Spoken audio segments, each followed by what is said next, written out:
শেখ হাসিনা কি এই দেশের জন্য কিছু করে নাই? বঙ্গবন্ধু এই দেশের স্বাধীনতা নেতৃত্ব দেয় নাই? আজকে বঙ্গবন্ধু নিয়ে একদম বাজে বাজে কথা বলছে। আমি দাঁড়াও, বললে মেরে ফেলেন, বললে কথা বলে বলবো। আমি কোনো দল করি না, কিন্তু আমি বঙ্গবন্ধুকে ভালোবাসি। দালাল আন করবেন, দালাল কোন ভাই দালাল। তারপরে আপনার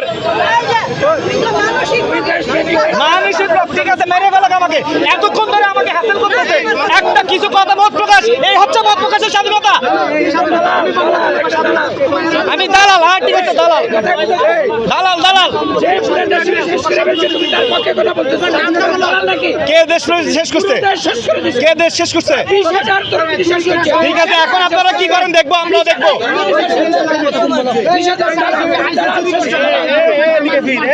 ভাই আমি মরিয়ে দাম ভাই।